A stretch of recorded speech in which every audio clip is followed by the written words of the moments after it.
Student success vlog, EFD 420. Let's get after it.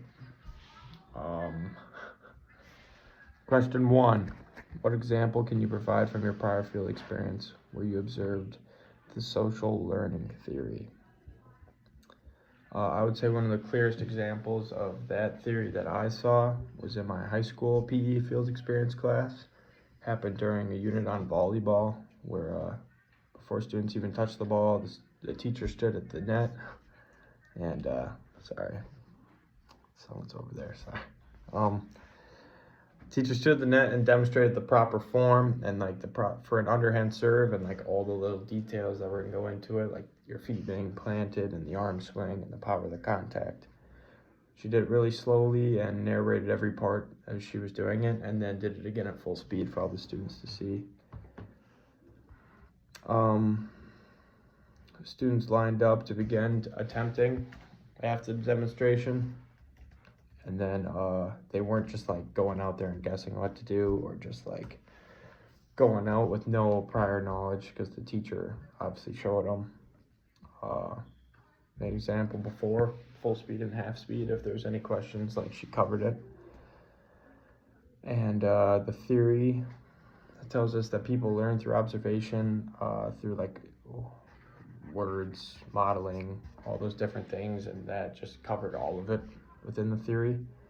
And I saw that in my field experience in the PE setting, and this happens naturally. And gym is one of the most like authentic classrooms for this theory to be presented and used, because it's real easy to show the students things visibly, or like visually, sorry. Question 2. What example can you provide from your prior field experience where you observed Skinner's behaviorism? All right.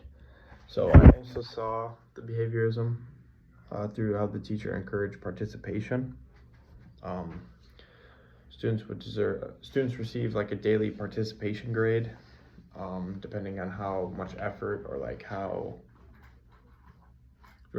much they put into it. It's not focused on like skill, just like how much effort they put in. And the teacher really made a point to like recognize effort out loud.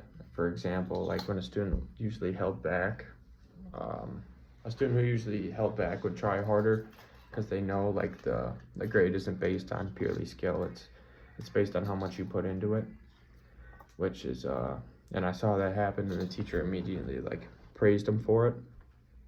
You could see the impact right away, like the student felt acknowledged and wanted to keep pushing and like keep getting better. And that's a lot better when you're focused on just like skills, because a lot of kids will just click out unless it's like their sport that they're good at. So this pushes each student to become better. This is reinforcement in action, and the praise for each student like rewards with a grade. So it makes kids want to show up, want to be included, want to show effort. And it also creates like a community aspect to the class where every student is like pushing each other to really just give effort. Question 3, what example can you provide from your field experience where you observed Maslow's hierarchy impacting learning opportunities positively and negatively? So I'd say,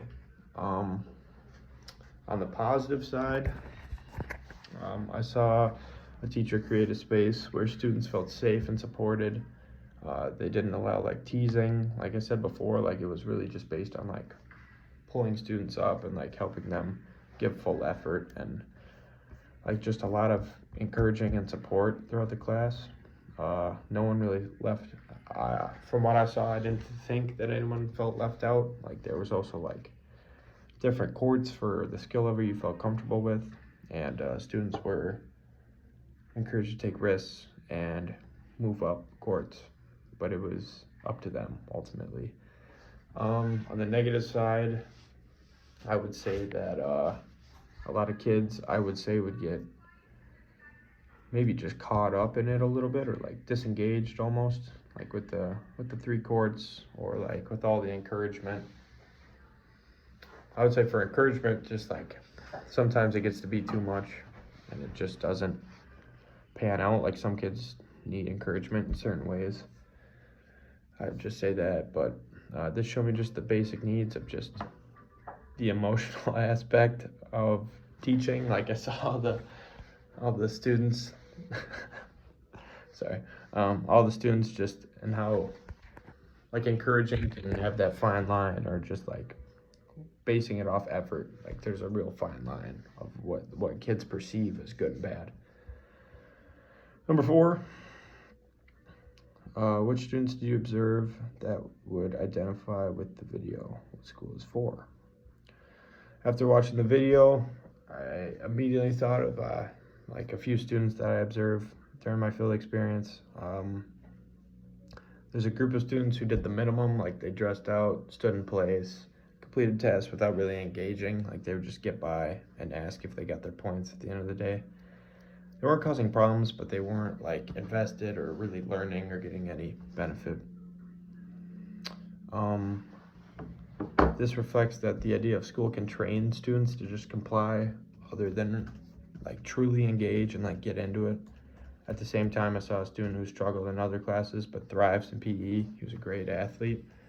He became a leader, communicated with teammates, and showed confidence. Like he really thrived in that area and space.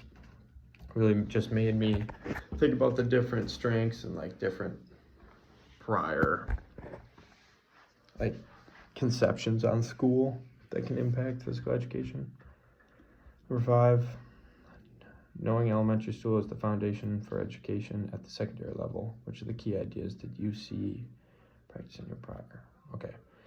One key idea I noticed, I would say, is the difference between completing tasks and actually understanding them. What I mean by that is, I feel like when you're young, they would you kind of just like complete it.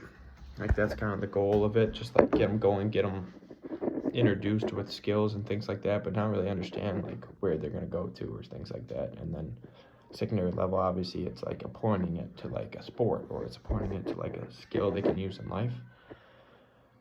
So that's what I would say. Question 6, which of the 7 keys to success would you personally identify your educational journey? The idea that I connect the most is having high expectations while building strong relationships in my class, from what I saw. But in my experience, the teachers who made the biggest impacts are the ones who like could connect with the students the most and like really have those personal connections, and it made the students just want to come and show out a lot more. It would just really boost anything that's positive from a teacher or student standpoint. So I think that's the most important. And then number 7, what is your definition of student success? I would say a successful student is anyone that can leave the class with true meaning and like really just carry it for a lifetime. Like in Phi Ed, we always want to make lifetime movers. So I would say a successful student is any student that's going to leave with something that they can take with them for a lifetime. Like they cared enough for that. But yeah, thank you. Module 1.